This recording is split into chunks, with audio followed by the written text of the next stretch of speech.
The following presentation was recorded live in Pittsburgh, Pennsylvania for the 22nd Annual International Association of Square Dance Callers. This is tape number 24, The Leadership Role of the Partner.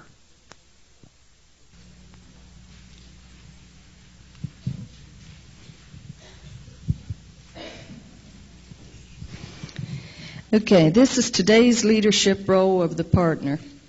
To my right is Peggy Broadway. This is her first convention. Peggy is a cure. I'm going to let each one of them tell a little something about themselves instead of me. To my left is my vice chairman, Judy Biggerstaff, and to her left is Ellen Cole. We're going to start today's presentation with Peggy. Thank you, Karen, and good morning to each and every one of you. Good to see you out today.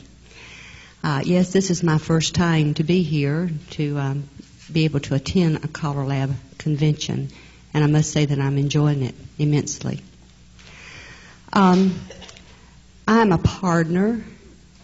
I'm a round dance cure teacher, and I would like possibly to share with you some of the things that I think are qualities of leadership in today's environment. To give you a little more about myself, though, my husband, Al, is sitting up in the front. We are the state of North Carolina's square dance programmer and round dance hostess programmer for our federation dances. We are in our fourth year with this duty.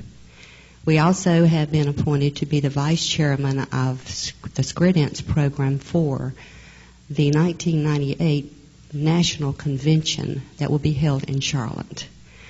Leadership to us is very important. We feel that we are in this role of leadership.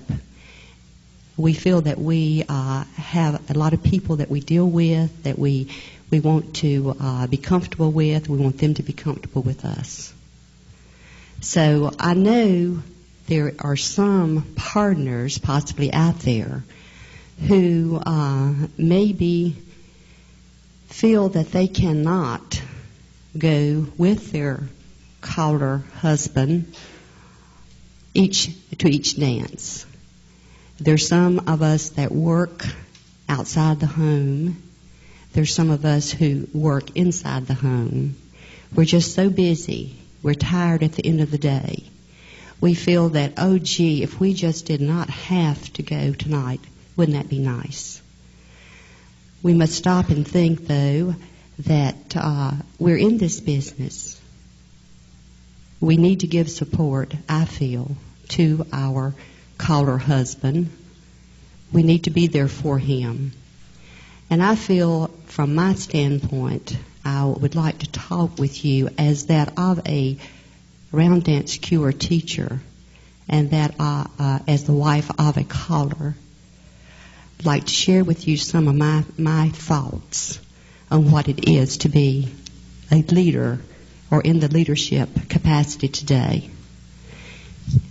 First of all, as a partner and as a leader, I feel that we must be supportive of our caller husband. I feel that that is very important. I feel that if we are in a position to go and be with our caller husband at each dance, we should do this. I feel that our attitude when we get there is very important. We want to present ourselves, and we want to present our callers in a good light. Dancers do look at the partner of the caller. We're looked at. Impressions are formed. Impressions are formed.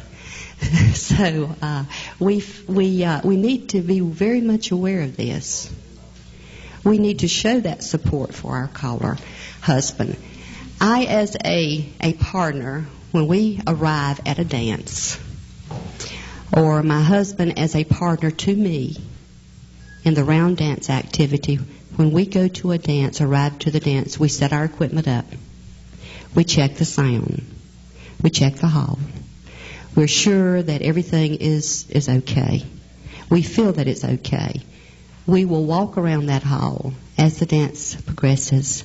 Should changes in the sound be necessary, we will let the other know, and therefore this is taken care of. Okay, you support your partner. We need to be dependable. We need to know, he needs to know, or we as a cuer needs to know that the partner's going to be there. We need to be his right hand. He needs to be our right hand in the position of leadership. We need to be a buffer between our caller and the dancers. That is very important, and I'm sure all of you know that. You have been put in that position at times, a buffer there to catch whatever is coming out of the dancer's mind. Okay, we're there. They come to the, usually wife, they come to us, and they talk about that. Let me ask one question, and I guess a lot of people do this. At the end of the dance, you're packing up and you're leaving. You get in your car and you're driving home. How many of you say, honey, you did a good job tonight. The dance was fine. Praise that caller. Give him thanks. He works hard. Praise him. He needs it, and he'll appreciate it. You do this to other callers when you come into a dance. You have a traveling caller come in, a big dance. You see the lines that are being formed out front to go by, shake their hand, and to say, hey, that was a good dance, thank you. Don't forget, don't take him for granted. Don't forget that he is there. He has done a good job, that partner of yours.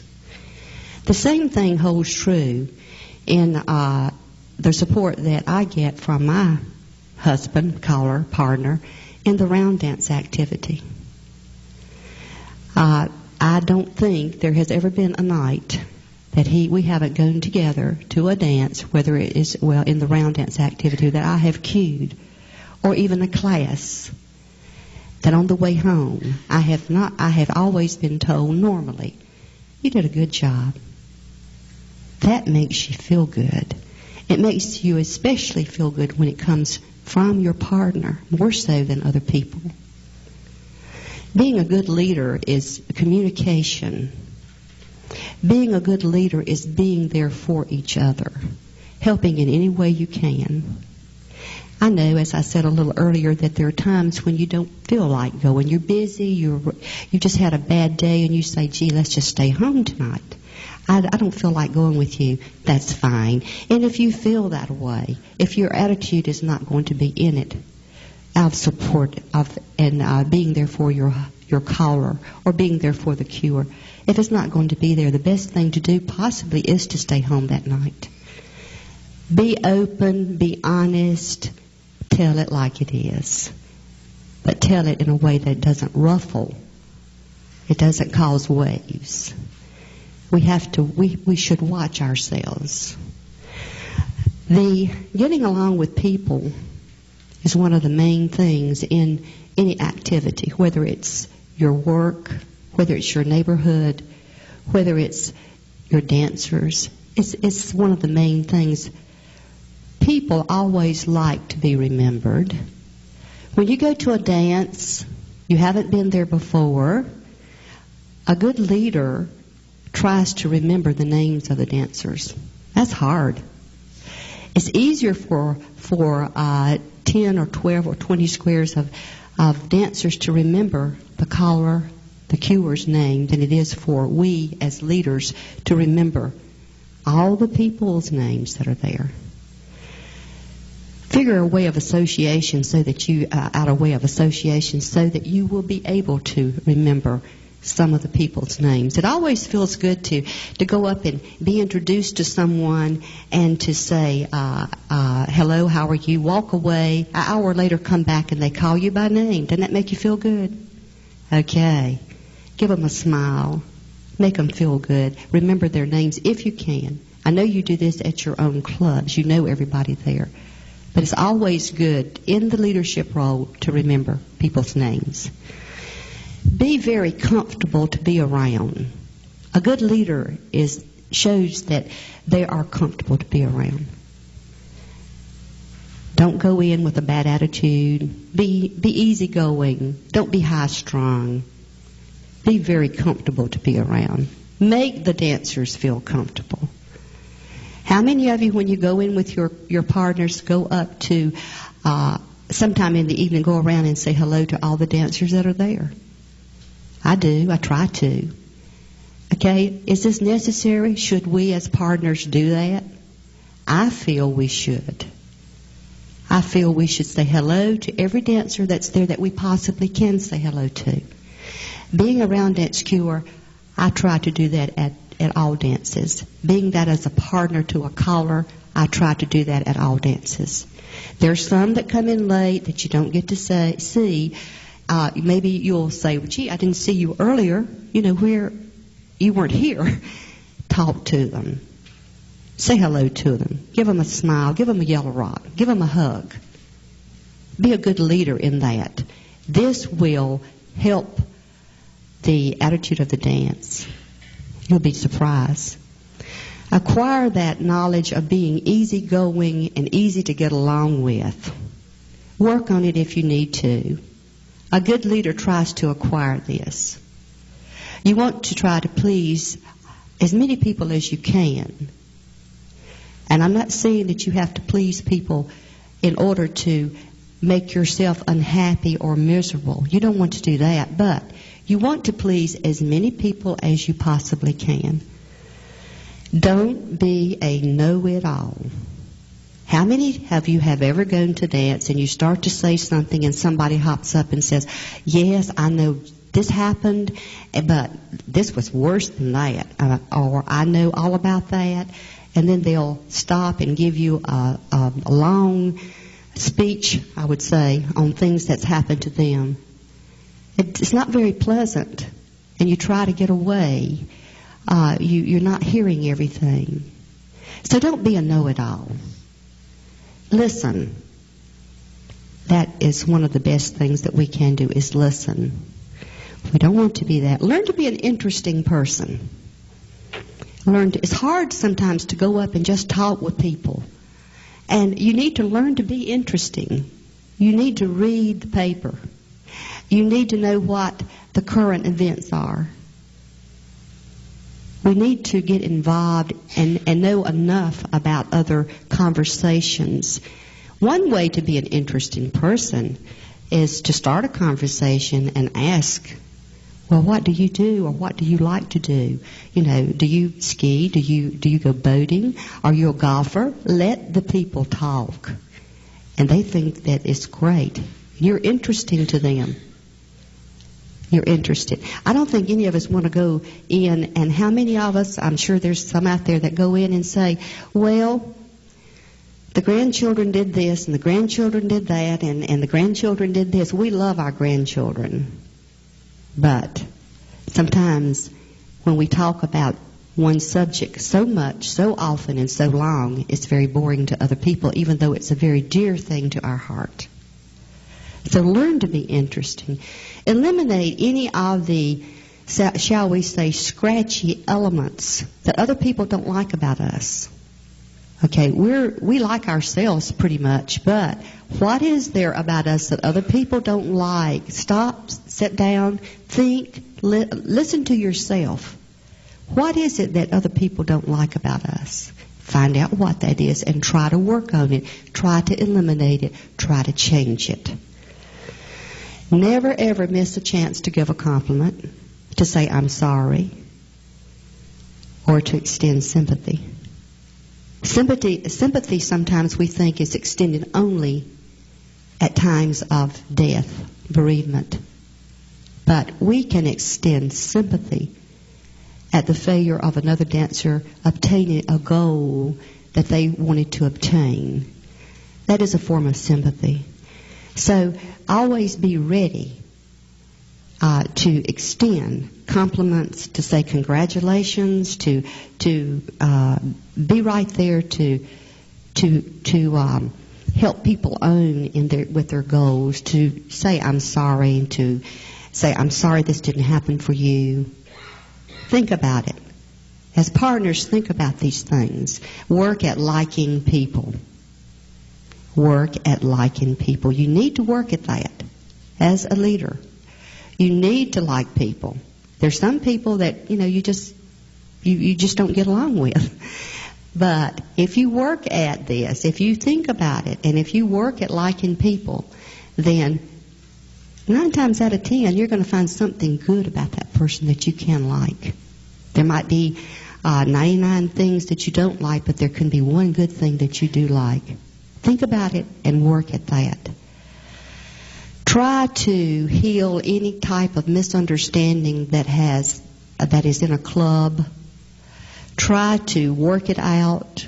Try to talk with the people or persons that the misunderstanding has happened. Look at these things. Be open-minded. Try to heal wounds. Develop within yourself a spiritual understanding. You need this. You need to share this spiritual strength that you have with other people. We don't want to forget that. The strength that you give to other people will give you, in return, affection from these people. I have some handouts, and the 10 things that I have gone over with you are things that I would like to pass out. If you'll each take a copy, or I will lay it on the stage up here at the front. They're Norman Vincent Peale's 10 Rules for Getting Along with People. We as leaders should look at these rules, I feel. We as leaders should try to incorporate this in our daily living. We as leaders are there. People look at us every day, and we need to have a very good feeling about how we're approaching things, situations. We're in a position of this leadership, and we need to be respected. We need to set a good example by the conduct that others see in us. We need to be friendly to all people. We need to have good interpersonal relations with other people. We definitely need to do that. We need to avoid petty politics, and we have that everywhere, not only in dancing, but it is in our life. We need to be open-minded, and we need to see the whole picture. We need to be a moderator or a mediator when we have to be.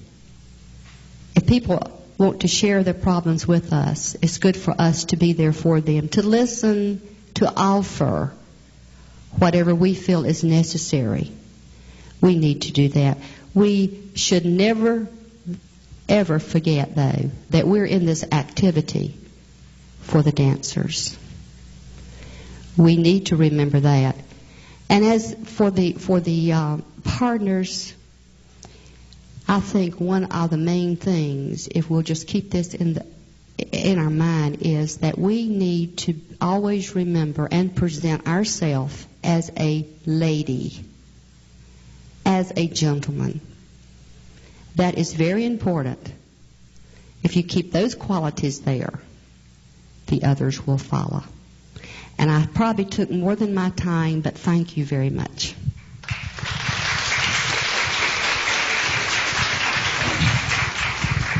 Thank you, Peggy. Next on my left, we're going to have Alan Cole. Her partner is Larry.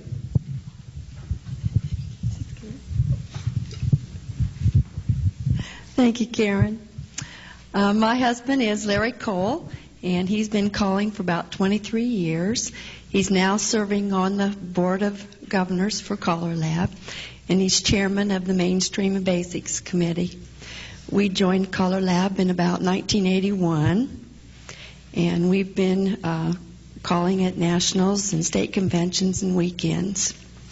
We hold office in our local Callers Association and have participated and been on the program committee for our state conventions. Larry does a lot of traveling in a 4-state area around Indiana, and he's also a recording artist for Rawhide Buckskin Records. We call mainstream through C1 in our home programs. When Larry first decided that he wanted to be a caller, I had no idea that I was going to become a leader, that I would be put in a leadership role. As a caller's wife, you're viewed as an example both by the dancer and by the other callers, partners in your area that you come in contact with. The club members look to you and your spouse for leadership in your clubs. When Larry first started teaching lessons, we started our own club, and from there they elected their officers and did the basically running of their own clubs. But we were always asked advice and were willing to answer any questions and help them with anything that they were doing. Basically now Larry is just doing, being hired by clubs in our area to teach their lessons. We do a couple of dances for them each year, and basically they are dancer-run clubs with a little input by us.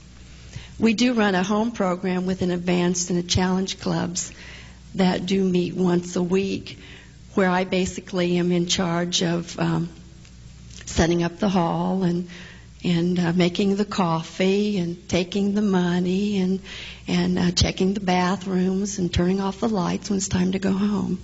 He's busy visiting with the dancers and calling the dances. Most of Larry's calling is done on the road. We travel most weekends, Fridays and Saturdays and Sundays. We both work full-time besides calling 4 or 5 nights a week. I try to go with Larry most of the time to the dances. Rarely ever he leaves the house without me. Once in a while during the week when he's doing basic lessons, I may decide that's my night to stay home and do the laundry or catch up on a book. I think it's important to develop the kind of leadership role that is your personality. Don't become frustrated or concern yourself with doing things that you can't handle or don't want to do. As you become more confident in yourself, it'll become easier to be more of a leader. Not all partners like to take a leadership role, and I know several callers in our area whose wives don't participate that much. Leadership takes a long time to master. As your caller becomes more established and recognized as a caller, your leaderships usually change. He may take on more responsibilities that you may want to share in, such as your local festivals or conventions. Or who would ever dream that I would be on a panel at CALLERLAB? Never in my wildest idea in the first few years that I came to CALLERLAB and sat in the audience did I ever dream that I'd be on stage. Whether you believe it or not, the success of your partner depends on what the dancers perceive of you. I've heard many times dancers say, we're not going to hire that caller back because we don't like his wife. This really does happen. Don't try to become bossy, become a bossy leader and be negative. Lead by a good example and respect the dancers. Be friendly and do a lot of smiling. You may go home from the dance with tired jaws, and I know that's probably happened to a lot of you. But be friendly and be smiling, and that's what they're going to remember. Be interested in them. Talk to the dancers and walk around the room. Don't just sit in a chair all evening. And that's not always, it wasn't always easy for me to do that. I had to make myself get up and talk to the dancers and ask them questions, get them talking, and you just be the listener, and you'll find it'll come easier. Larry ends most of his dances with the grand right and left circle. I usually try to get in the circle, and when the dancers are coming to me, I try to glance at their badge and call them by name and thank them for coming to the dance. If it's a club member, I thank them for having us to their dance. As a caller's partner, we must deal with all kinds of dancers. These people are involved in dancing for fun. Be careful to treat the dancers like you want to be treated. You may need to be kind and considerate, and your callers, remember your calling partner is selling fun, so you want to make it fun. We probably have all had a situation where a dancer has said something in haste, and we've had our feelings hurt. You have to try to overlook that, and don't take it personally. They probably didn't really mean it. And a leadership role necessitates a clear, thoughtful look at the situation. Talk about it with your partner, and usually your partner has some way of working it out for you, and he always has another insight on it, and it seems to be okay. Leadership, to me, is like learning a craft. Leadership does not just happen. It takes a lot of practice and a lot of hard work.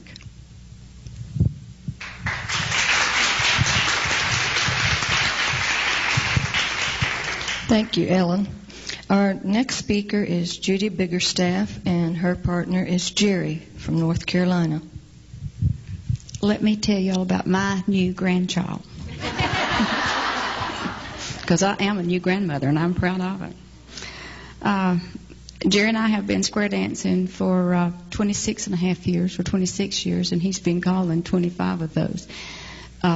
That's probably one of the bad things, one of the worst things that we've had our arguments over is that I still feel like that Jerry took square dancing away from me, because we started this activity as a couple and something to do. So that's just a little bit of a sore spot, so we try to avoid that subject when we can. Like our speaker said yesterday afternoon, we know that we're all super women. We know that. And he told us to try leaving our capes off one day. Can't you imagine what would happen if we did that, by leaving those capes off? When we started, like I said, when we started this activity, it was for fun. It was for something for us to do. And all of a sudden, what are we? We're leaders. I know absolutely nothing about being a leader. Absolutely nothing. I believe with the leadership role, though, that we have been put into, that attitude is first and foremost. Attitude with our partners and attitude with our dancers is the key to surviving this activity. One of the hardest things, and Ellen commented on this, one of the hardest things for me to do is to walk into a hall that we know none of the people, that there's all strange faces, and when that door opens, and it seems, and you know this doesn't happen, but it seems like everyone in that room turns and looks at you. And the first thing I think about, I've either got my slip is hanging, or I've got a run in my hose, or something. You know, I've got something between my front teeth. Something's going to be wrong. You know it. So, and I get nervous. Of course, you can hear my knees shaking now. I get nervous, and I want to go over to the side of the room and just sit there for the 3 hours. Logically, I know I can't do this. I've got to put a smile on my face. I've got to get out there, and I've got to talk to these people. I've got to act like that I don't have a care in the world. And all the time I've got this little green ring that's getting bigger and bigger around my mouth because I'm scared to death. I think that these people are going to bite me or something. And I just recently found out they feel the same way about us. You know, they feel like we're going to bite them. You know, of course we know we're not going to do that. So when I have a bad attitude, if I've had a bad day at work, I work full-time, and Jerry works full-time also. If I've had a real bad day at work with some of my girls, or if I'm mad at Jerry for something he's done or not done, I usually just stay at home. because I look at square dancing from a square dancer's point of view, not from a caller's point of view. And that's another sort of subject between me and Jerry that we try to avoid. If I'm upset, it's not those dancers' fault. They've paid their money to come and have a good time. They don't come to listen to me fuss about what Jerry did or didn't do, or they don't come to see us mouthing back and forth. So I found it's just better for me to stay at home, because the more responsive and the more friendly that I can be to the dancers, the more I found that they can be, the more responsive they are to us. And like I say, if I can't get my attitude in the right frame of mind, I just stay at home and play with that grandbaby I told y'all about, that y'all won't let me talk too much about. Patience is another thing that we've got to have. That goes without saying. They talk about callers having to have the patience of Job to teach a new class. We've got to have patience of Job to deal with our caller partners, is the way I look at it. In our caller-run clubs, I never have thought too much about how the dancers felt about all the million of little things that we do every night, such as making the coffee and making sure everything's okay. And then on our Wednesday night group, it's a casual group, and we just wear casual clothes. Well, I had become very casual about the way I ran that club. I stopped making coffee every night, and I stopped bringing cookies, and I stopped decorating the table. And I started hearing little comments about it, believe it or not. So I started back. With the coffee and the cookies and the mints, and maybe decorating the table occasionally, or like for Easter, having an Easter bunny with jelly beans. And I could not believe the comments that I had about that and the many thank yous. So they do pay attention every once in a while. A lot of the time, this partner stuff is a thankless job, and we all know that. And just a few weeks ago, I had a very nice surprise. Jerry did a special dance in a club that out of state from us. And a few weeks later, we got a letter from one of the club members that had been at that dance. And my favorite line out of that letter, and I saved the letter because I'll never get another one, and it says, and I quote, "A caller needs a good partner, and Jerry has one." And I really appreciated that that dancer's time and effort that they took. And besides, that's what I've been telling Jerry for years. Thank you.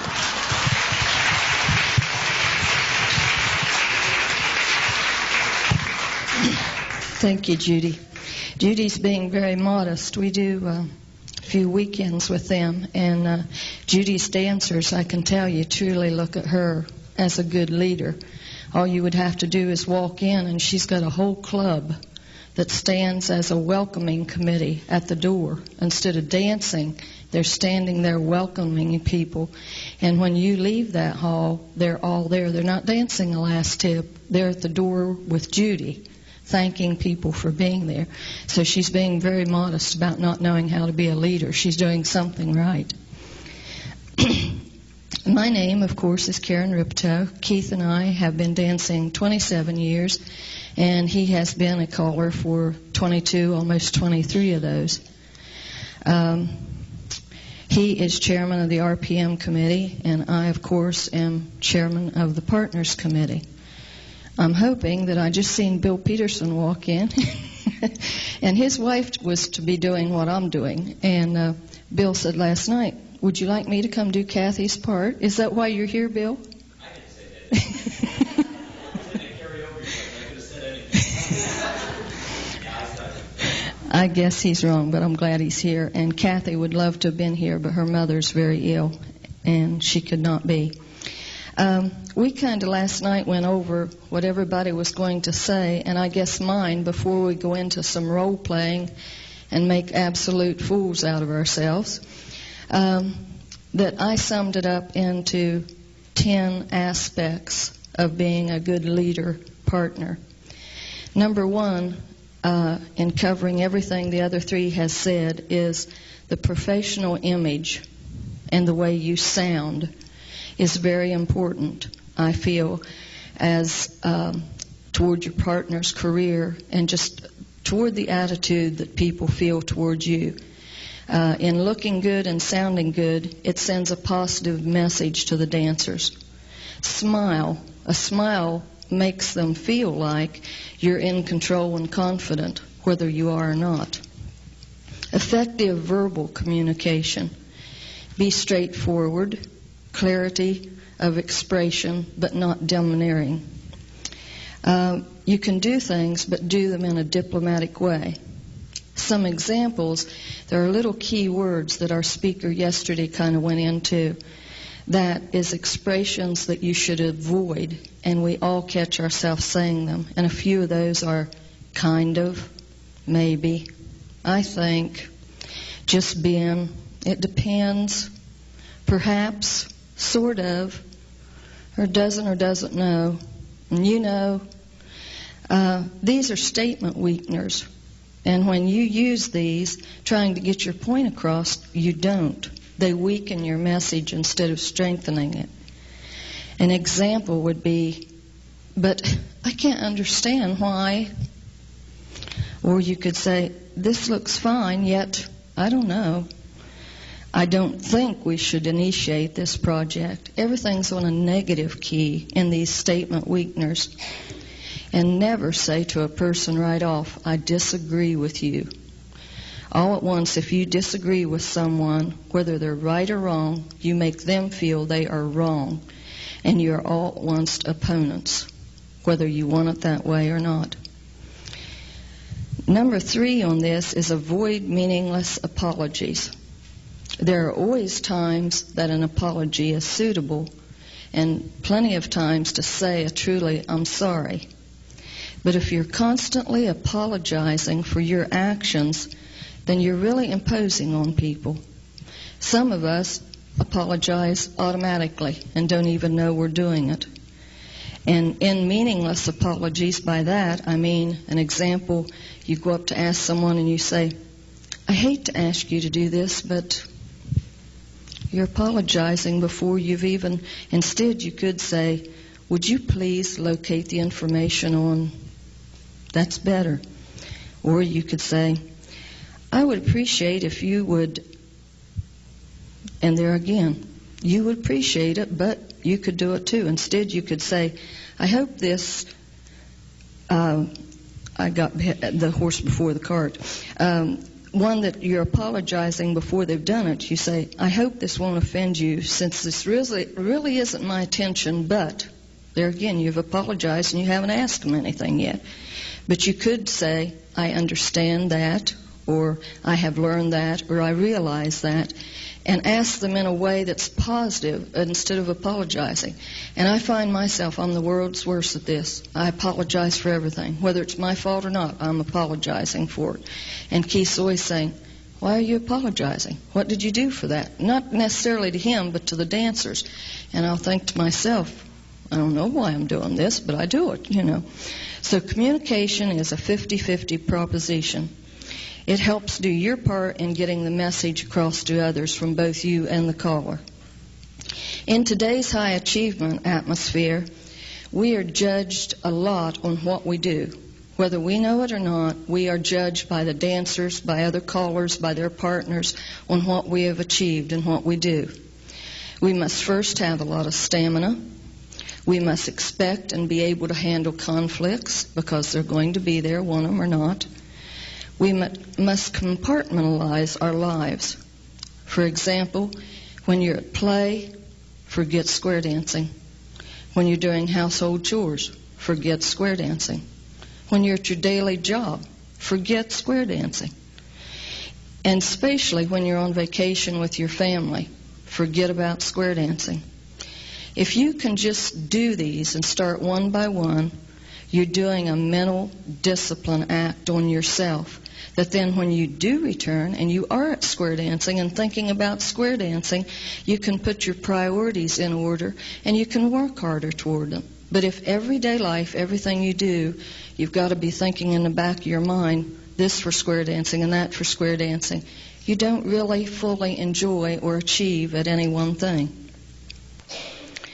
We must have a very balanced life, which most of us don't, and we strive and strive, but we should try and make time for our families, for work, for hobbies, exercise, spiritual nurturing, and square dance activities. And I would like for it to be in that order. We all know that it's not always, but we all would like for it to be. Another thing for point number 5, if we would thrive on the activity. A high achievement climate is a successful climate.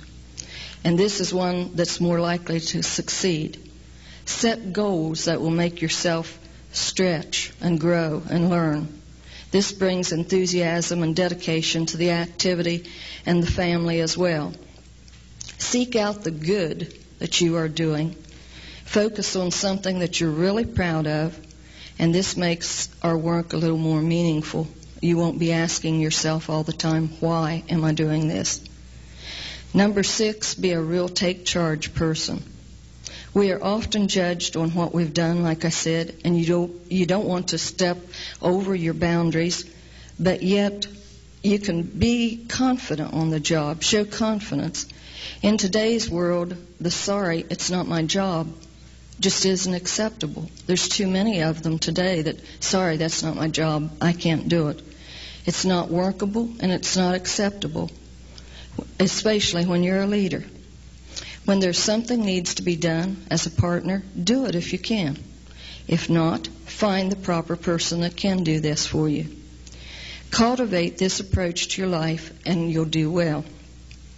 Number 7, I used this the other night, an old proverb. Nature gave us 2 ears and only 1 mouth so that we could listen twice as much as we speak. Possess good listening skills. When you learn something new by listening, use it to benefit you. Number 8, be cooperative. If it's not your job, offer assistance. You have nothing to lose, but you have everything to gain with whoever you're working with, and maybe a new relationship will form. And number 9, stop procrastinating. All of us, or most of us, are procrastinators. And a definition of procrastination is a theft of time. There are times when procrastination pays off, and whatever you put off doing will just simply go away. But we all know that that's not the norm.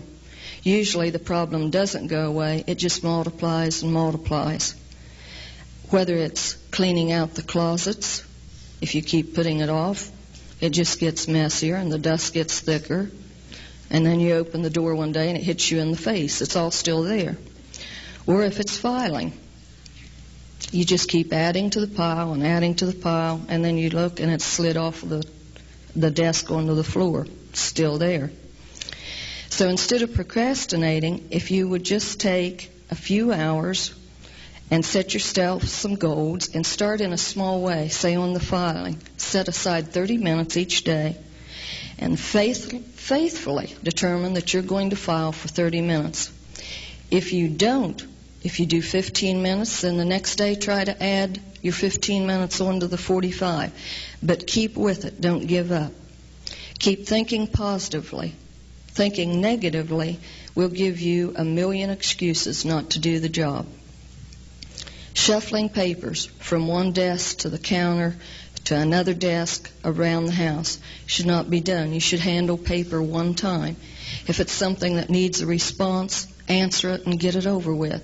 If it doesn't, put it in file 13. Don't just keep shuffling it back and forth thinking something needs to be done with this. Either pitch it or answer it. Ask for help. Don't keep ignoring jobs. Ask others to help you. There are certain jobs that only you can do. But there's a lot of other jobs that we do that we could ask for help, and others could do them just as well as we could. Keep it up, like the filing, like cleaning the closet. Don't slip back into old habits. Form new habits through repetition. And then when you're through and you feel you've accomplished this, reward yourself.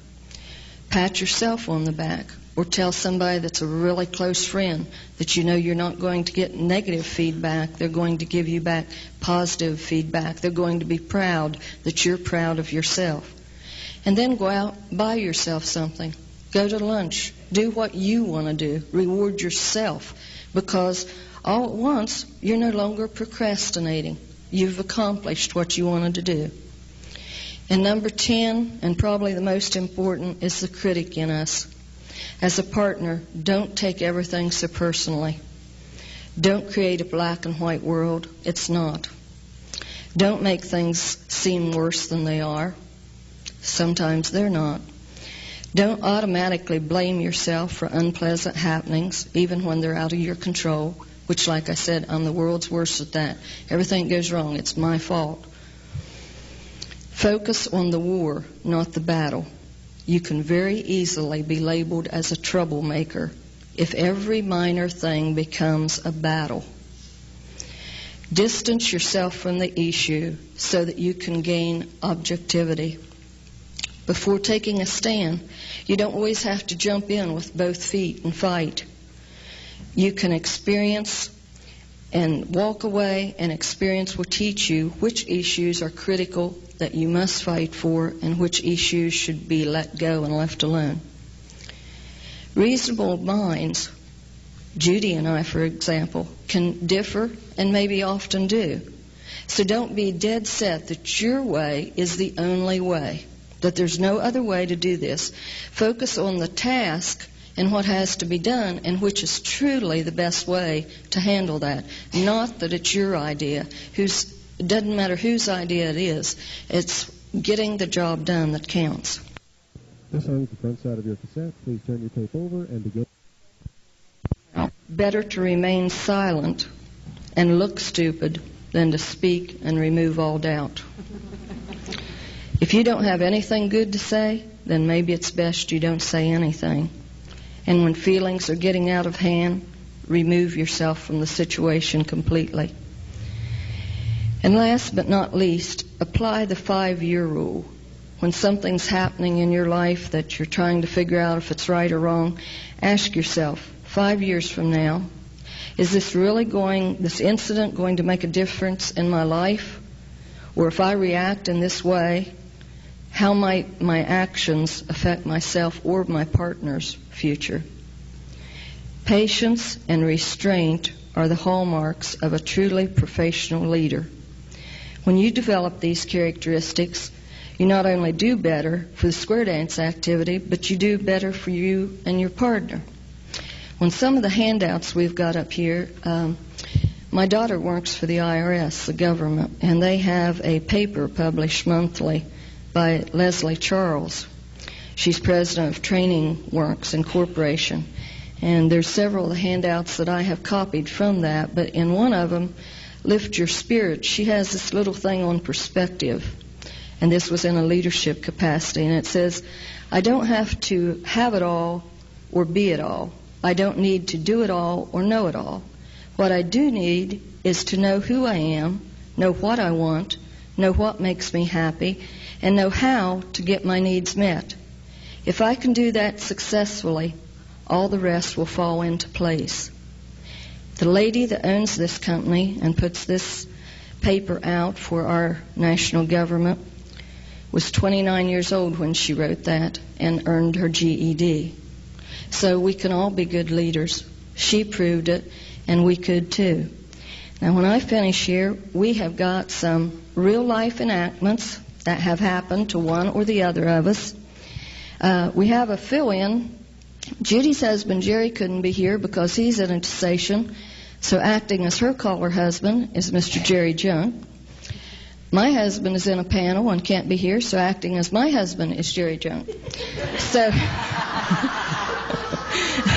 this is going, and Al is the only one playing the real role, and that is Peggy's husband. And like I said, we got together and gave things that's happened to us over the past few months.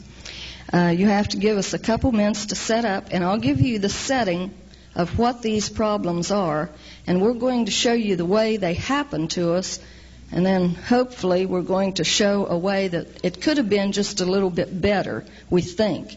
And then the last one, we're going to open it. We couldn't come up with a real good answer. We're going to give our answer, but then we're going to open the floor and let you tell how you think it should be done. So that's all my part, and I'm going to get set up for this little show we're going to put on.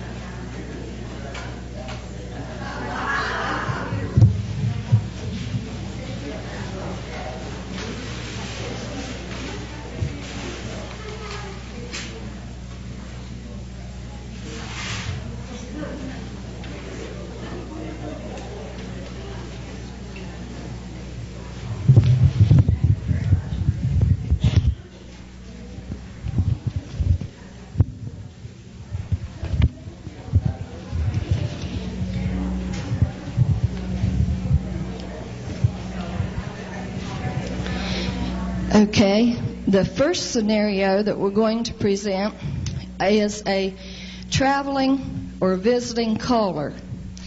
And he goes to a dance and he gives a message to the round cure that he would like her to do. And we're going to enact this. Peggy is the cure, which she is in real life, and Al is the caller trying to persuade her that this is what he wants done. Hi, Peggy. It's good to see you again. How are you? Haven't worked with you in a long time. Fine. Listen, tonight I'd like to ask you to do me a favor. I don't like to call too many tips tonight. I'm a little tired, and I like a little time between my square dance tips. So I'd like to ask you, if you would, wait about 3 or 4, maybe 5 minutes after my tip before you start your rounds, and don't tell anybody about this. Okay? Well, usually I don't do that. I normally come right in after you get through or after the caller gets through and start the rounds, but you're the caller, so I'll do that tonight. I'll try. Okay. Thank you, Peggy.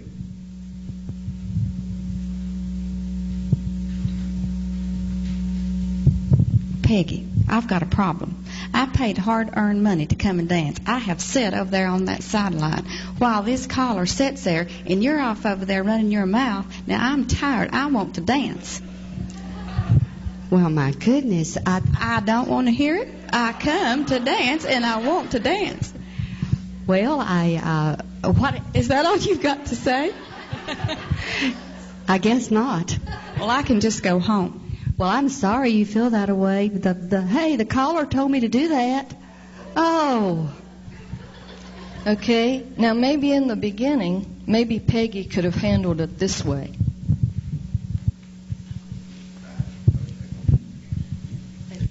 Same thing. Okay. Peggy, tonight I would like to ask you to do me a favor. If you would, please wait a little bit longer between my squares and your tip before you start your rounds. Okay? Well, why would you want me to do that? Well, I just don't like to call so many tips in the evening. I'd rather have a little time between each tip because I'm a little tired tonight. I don't want to have to call too many tips. Well, I'll tell you what. You can have your time, but I normally get right up and start the rounds as soon as the tip is over. Put the music on, and I'll go ahead and do that tonight. However, if you want some more time or need a little rest, why don't you take it after my rounds and before your next square dance tip? Well, okay, I'll work out something. Thank you.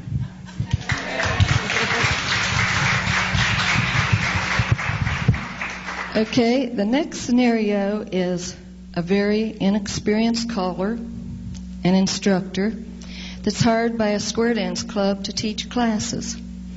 And the class and club members are offended by his lack of human relation, his techniques, and therefore a drastic drop in the club and class membership ensues.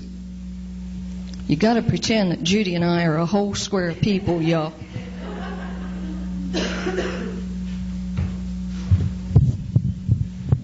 Let me preface this by saying, first of all, that for years these two girls have tried to get me down here, and I had a weak moment. Okay, now I'm a caller and I'm to teach, right?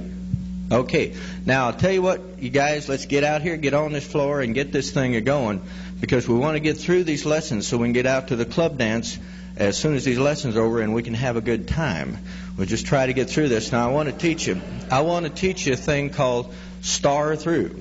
We're going to teach a thing called star through. Now, we got a man and we got a woman. Which one of you is a man? You got pants on, you're the man. Okay. Now, what we're going to do, we're going to do a thing called star through. And let's see, when you do a star through, it's, it starts with a man and a woman facing each other. And you're supposed to, it says take the, let's see, you're supposed to, just a minute, I got to find it here. It's, you take the man's right hand and the lady's left hand, and you're looking right at each other. And with the man's right hand and the lady's left hand, you put them together. Touch those palms. And then the girl's supposed to walk under. So let's just move forward and the girl walk under. Let's see. Now I don't. You're not supposed to wind up facing each other. You should be side by side. So I think you got to turn a quarter or something. Why don't both of you just turn around? Yeah. That's the way it winds up. Now, everybody see that? Now,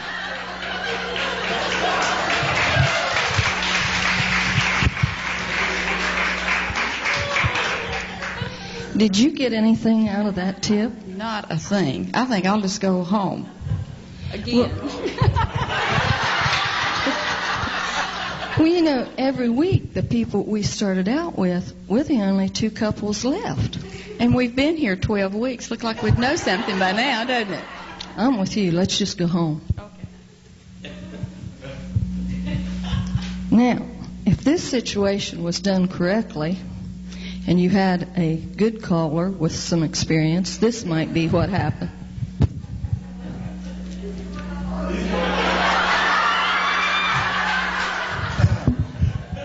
Okay, now tonight we're going to do a little square dancing, and I'm sure you folks are new at this activity, but we're here to have a little fun and to enjoy it and not worry about making mistakes, because oftentimes when you make mistakes, it's okay. You're always going to make mistakes. That's human nature.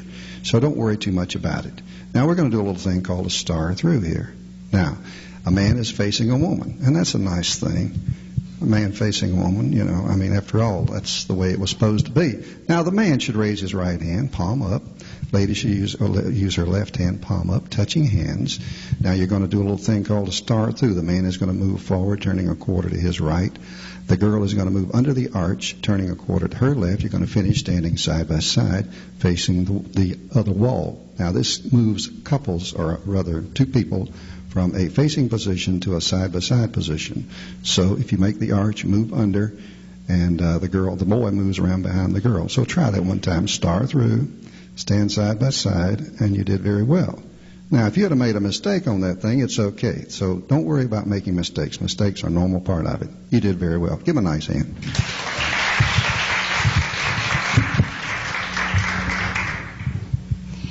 Boy, that was all the difference in the world, wasn't it? That's after one lesson too. I feel a whole lot better. Stay around. Are you going home, or do you think you'll continue with the classes? I'm going to continue with the classes and see this one through. Me too.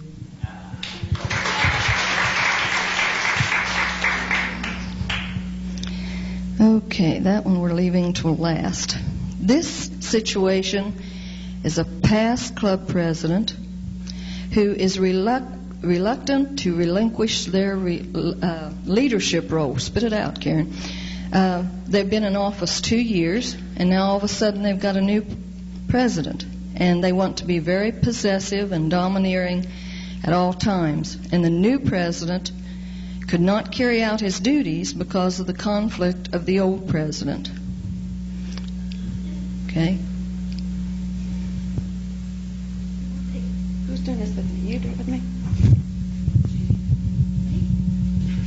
I'm still here, Bill.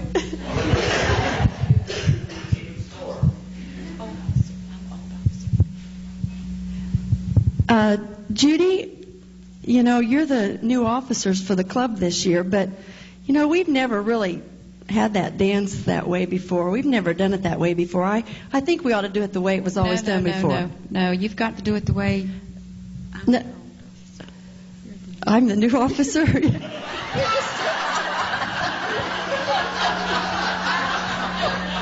going now, Bill. I'm the old officer. You're the new. Okay. I'm the old. We practice this a lot. Go ahead, you're the new. Okay. Judy, undoubtedly, while you've been the new officer, you don't know how to run this club, so I'm going to tell you how it needs to be run. Well, the officers decided last week at our officers' meeting that we do it this way. No, that won't work. That won't work.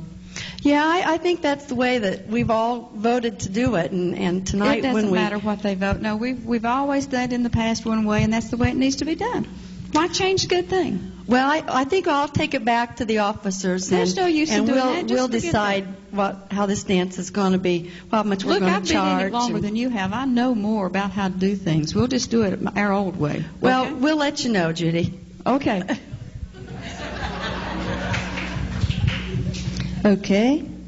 Now, if the new officer would have been a little more assertive, right, in what she was doing, maybe Judy couldn't have I don't know about this. But let's try it if Ellen took a different approach to this.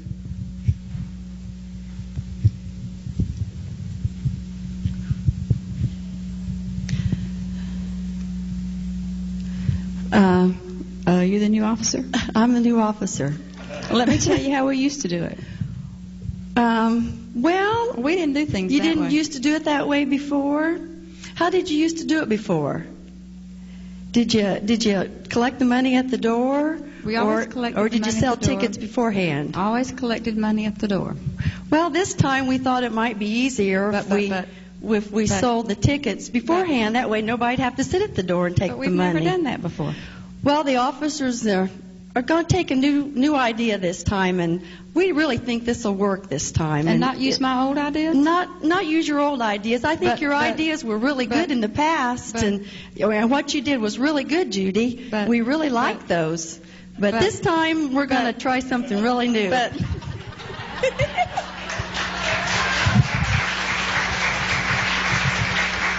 And what Ellen could have said, and we probably forgot because, like we said, we ran through this last night about midnight, was as the new officer, she could have said, I didn't see you rerunning for office.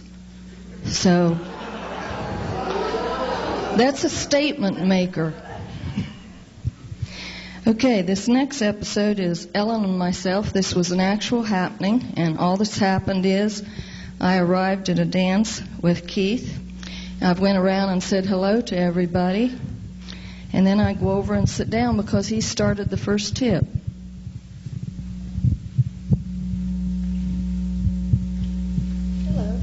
Hello. Hello. Glad to see you at the dance tonight. You going to be dancing this evening? Yes. But you're not dressed for the dance. Are you not feeling well? I'm feeling fine. What's wrong with my dress? Well, we usually don't think prairie clothes here are acceptable square dance clothes for dancing. We prefer our dancers all come in regular square dance clothes. Are you, I noticed by your badge, you're the president's wife, I take it? Yeah, I'm the president's wife here at the club tonight. How long have you been square dancing? Well, this is our first year. We're just brand new dancers. Well, Keith's been calling here for 21 years, and, CALLERLAB and Legacy have both accepted the prairie length slips and skirts as appropriate Western attire. What's CALLERLAB?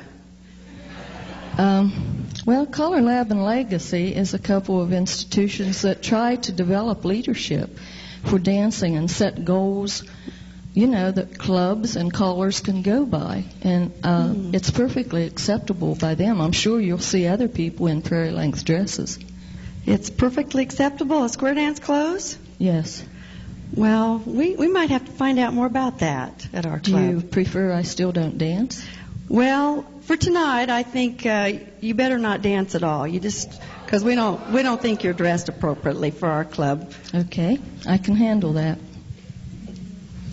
When asked to dance by club members, the only response I made was, I can't dance tonight. Your new president's wife said I'm in improper attire.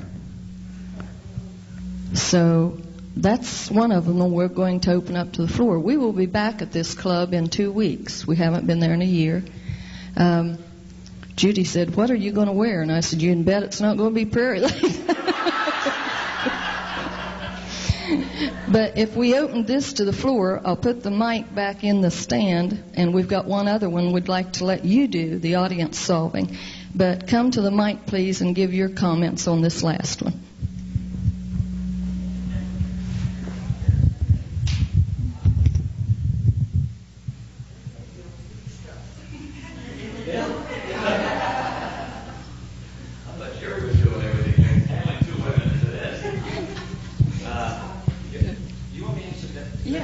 I want Bill Peterson's reaction to this. Yeah, about the prairie length dress. If Kathy had been asked to please not dance that night because she was in improper attire. Well, I have to explain. We talked a little bit about this at our house prior. My wife happens to be into the prairie look too, which affected the decision somewhat. And we discussed how we could do this. It's very difficult when you walk in cold to something and have a brand new person. And that new person is very enthusiastic, has very, very little experience, but is very enthusiastic. And here's Keith, 21 years, calling for this club and everything like that. How you would handle it without offending that person, someone else. I wanted to comment on the other one, too. I thought maybe on some of the other situations, the club person might have gotten involved. I think the very first one is an example. When the caller came up to the round dance leader, it's really not the round dance leader's responsibility to make that decision concerning if the caller should have. She should have just, I felt, she said, well, I don't know if I should have done that. Maybe I should talk to the caller, to the club officers, because it's really not her responsibility. And then let the club officers handle that. I want to interject that little thing there. I think what we came up with on this is that this, as Karen said, was acceptable attire. This, of course, club officer had no knowledge of CALLERLAB whatsoever. Probably had no knowledge of very, very little, really, and it's very difficult to get through to them. I think one of the things that, what did you say right near the end, Karen, that was very pointed? I simply said that I would respect her wishes and I would not dance during the evening. Yeah, this I cannot understand at all. And of course, had I knowing Keith well, Keith would have had a few things to say at that point also. I didn't tell him until after the dance. Would you like to get another caller is what he would say. I wanted to interject one thing. My wife did want to be here, and Karen talked to her on the phone for 45 minutes, and her mother is sick. But I think the reason Karen wanted my wife particularly is I've been in this activity for 37 years. I started when I was 4 years old. Okay. And we've been through everything, and I've called all over the world, and I've done a lot of weekends. I've done a lot of promoting and everything like that. And my wife now is sort of backing off. I don't want to say she's burnt out, because that's not a very nice term. It's a negative term. But she has backed off a great deal. And I have a great deal of admiration for all the ladies who are here. I personally know Ellen. I've worked with Ellen and Judy when she sticks around, and Karen. And these are great leaders. I particularly admire Karen. And you don't realize what a good leader you have in Karen. She's bumped her head up against the wall for the last many, many years. And there are a lot of gentlemen in this organization who she's run up against, because this is a new thing, having women involved in this. And I particularly admire Karen, because I know she's put a lot of work into this activity. You might. Thank you. As I said, I just wanted to add that I promised my wife I would come over to the meeting, and I was very impressed with what happened at the meeting. And I know these ladies up here, and I've worked with all their husbands and doing weekends and things like this. And I really want to point out one thing. When I got the little list of Norman Vincent Peale, I think it is. I don't have my glasses on. The very first thing is remember names, and Ellen knows how important names are to me. I'm a former school teacher, and I have developed a fantastic memory, and to me, remembering names is everything. You can't believe how important it is when you go up and say, "Hi, Jim," and the guy says, "He knows me." I like to remember spouses' names. I do a lot of phone calling. I promote a lot of events. And when I get someone on the phone, I don't want to pick up the phone and it's a lady, not the caller I'm calling, and say, "Mrs. Cole, is Larry around?" Where does that put you? Down in third class. So I write the names in parentheses right next to, it's Mr. and Mrs. Larry, and in parentheses, Ellen Cole. So when I call on the phone, I know who's there. And if it's Ellen, she answers the phone, I can answer that. I would be embarrassed to someone. You've all addressed letters, I'm sure, and put Mr. Ellen Cole. Haven't you ever done that? No, well, just do it once. That's all you have to do is do it once and make that mistake. But callers are astronomical in regards to learning, reading badges. You ladies should learn how to do that. All you got to do is look at that person once and read their name once and keep it in mind. I do a little gimmick at all the square dance weekends that we do together, and on Saturday night I stand up at the mic and I can memorize 85% of the people's names. And they all think that that's great. He knows me. Of course, then they all come up to me and say, hey, give me that little solution to remembering those names, as if I could reach in my wallet and put out a 3x5 card and say, here's how you do it. You know it's not that easy, but you got to work at it. But everyone loves to hear the name mentioned. And one last thing, too. My wife came home 2 years ago from the meeting that you had, Karen, and Gail was there, Gail Seastrom. And I thought it was a very interesting thing. One of the things she said to me, and of course my wife and I split everything. Whatever I have is hers, for that matter. But this is not true of all callers. You know this. It's not true. And Gail said she said something very interesting, I thought. She said, Mike, who's Gail's husband, and some of you know, Mike pays me a salary. She says, I won't tell you how much, but he gives me a percentage of something that comes in. I thought, this is a really neat idea. You know, this recognizes your good work and says that you are a partner in this thing. Okay? Thanks, Bill.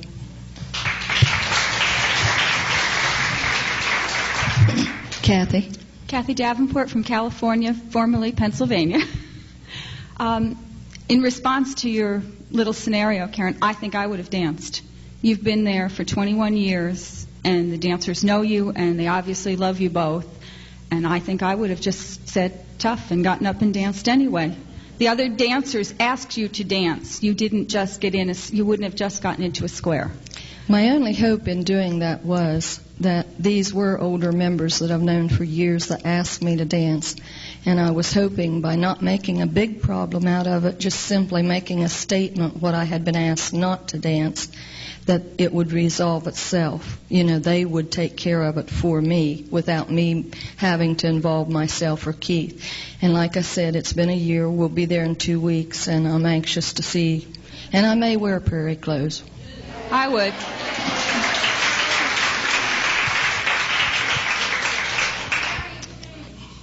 And back to the original discussions, I just wanted kind of to say that I don't always go to dances. And I don't think that all the partners should feel that they always have to go to the dances. We all should have our own lives also. We got into the activity, as Judy said, as dancers with our partners, to dance with our partners, but we also had a life before square dancing, whatever that may be, whether it was our jobs, our friends, our crocheting, our reading, whatever it might have been. We all were people in our own right, and I don't think we need to give that up just to be there. My husband calls for 3 clubs, and when I'm not there, they do come up and say, where is she? And he said she needed a night off, or this is her time. He recently took the 3rd club, and our agreement is I only go 2 nights a week. I didn't want him to take that 3rd night. I think it was too much for him. It's definitely too much for me, and I knew that was my limit. And I said, I am not going to be out 3 nights a week. I vary it. I'm not always at the same club. We communicate with each other, and you said communication's 50-50. I would differ with you only to the extent that it varies. Sometimes I communicate more than he does, and sometimes he communicates more. And I sometimes tell him I'm not real happy about something on the way to a dance, which I think has always been kind of brought out that we shouldn't do that. But if I'm not happy, as Judy said, when we get to the dance, it's going to make more trouble if I'm not happy than if he's not happy. Because he gets up there as the ham behind the microphone. I've got to communicate with all the dancers. And yes, I've got to make them happy, because if I'm there, then they're looking to me for that. But I also know that I can stay home, and I can be cranky, and I can be myself, and I can read a book or whatever I want to do. Or go out with my friends for a night and do what I want to do, so I don't have to only be a caller's wife. I can be me. Thank you. Can we hold this just a minute?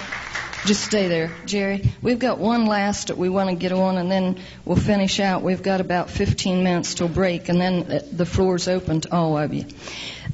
This situation is a caller run club, and the dancers really love the caller. He's a really nice guy, but he's got a really domineering wife. And with it being a caller run club and no officers, this is the situation. Hey guys, tonight we want to invite you next weekend to a weekend that we're going to have, or to a dance we're going to have on Saturday night. It's going to be our Hawaii dance. You're going to wear all your Hawaii clothes. We're going to have a hula contest and stuff like that. So just like to invite you to come out and dance with us. I think you'll have a great time. Yes, ma'am. You want to say something? Yes, ma'am. Now, I want y'all to wear your blue and white outfits. Friday night, you've got to wear the club outfit. Wear blue and white. We won't accept you coming in anything else. We want everybody to know this is his club. So if you're dressed alike, we'll make a point to know that. Freddie, I want you to bring pineapple, and I want Terry, I want you to bring a cherry, something made with cherries. And I just want to go on down the line. Each one of you, I've got a sheet up here, and it's going to tell you exactly what you're to bring. And that's what I want you to have there. And I realize there's 3 other dances going on that night, but this is your club, and we expect you to dance here, and I expect you to dance to my husband. So, we expect to see you all there Saturday.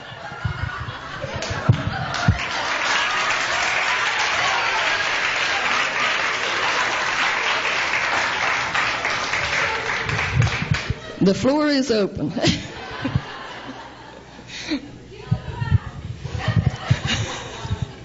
Okay, comment. Karen, getting back to the original with the prairie dress.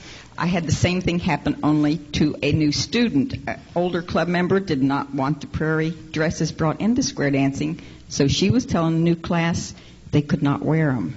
So the new student came to me because I'd told them they could. So I said, okay, we'll just let it go for this week. So the next time we had our class, I had found my legacy notes. It said, prairie skirts are appropriate now. I retyped it, and I took it to the class, and I laid it on the table with the handouts, and I made the announcement, if you would like to wear your prairie skirts, there's information on the table. They now are appropriate. And that was all I had to say. Thank you. Howdy, Jerry Junk. Like I said before, for several years, Karen has tried to get me down here to the partner committee. Karen and I have a friendly disagreement over whether a wife should attend every dance that you call. My wife does not. She does not always attend CALLERLAB. That's her choice. Just a little bit ago, Kathy Davenport was up here. My wife and I get along extremely well. But this is my business. It's not Sharon's business. It's what I do. And we have an agreement. Sharon does what she wants to do. She has a life. Excuse me. Pardon? Yeah. Sharon has a life of her own.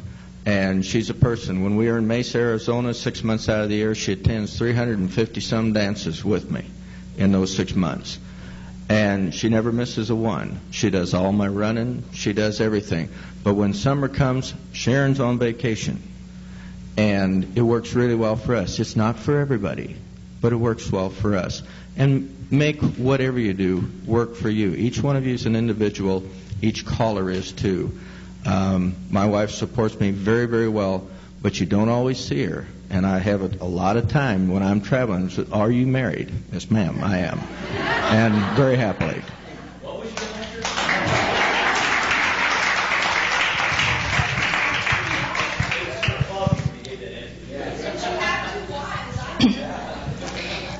Jerry's correct. We've spent many mornings in our family room after he's called with Keith the night before throwing this around and around, because I simply have always went with Keith because we decided this would be, now not when it affects something that our children was in. They came first. I was where a parent should be. And even though my son will be 30 this year, I still he's a power lifter. If he's in something, I'm there. And Keith will do the dance by himself. Jerry and Keith did a dance in Charleston, West Virginia, the night my sister was married. And they drove to Charleston by themselves, and I came 2 hours later by myself when I could have stayed home, but I felt we had Jerry as a spatial caller, and it's a caller-run club. I needed to be there. And Jerry's comment was, "It's the only time I've ever been stood up. You got more applause than I did." And the people treat me with respect. Keith's saying to Jerry and other callers is, well, the reason I take her with me, it's better than having to kiss her goodbye. So, does anybody have any other questions or answers they'd like to present? If not, there's a whole bunch of handouts up here on the stage. And have you got a question? Yes, I'd like to ask Ellen from North Carolina. Is that? Yes. She said on the way home, I always compliment my husband on his performance. He always compliments me. How do you handle it if you do not feel that he did a good job and you would like to make criticisms? Tell the truth. You have to be open and honest in your dealings with your partner, your caller, your cuer, or people.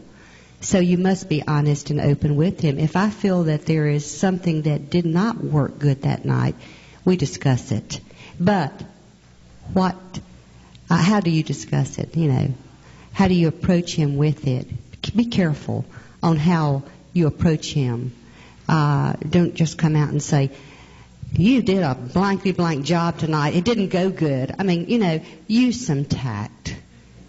We're all human. Use some tact. It's just that you did not mention that aspect of it at all, and I think it should be mentioned. Thank you for asking.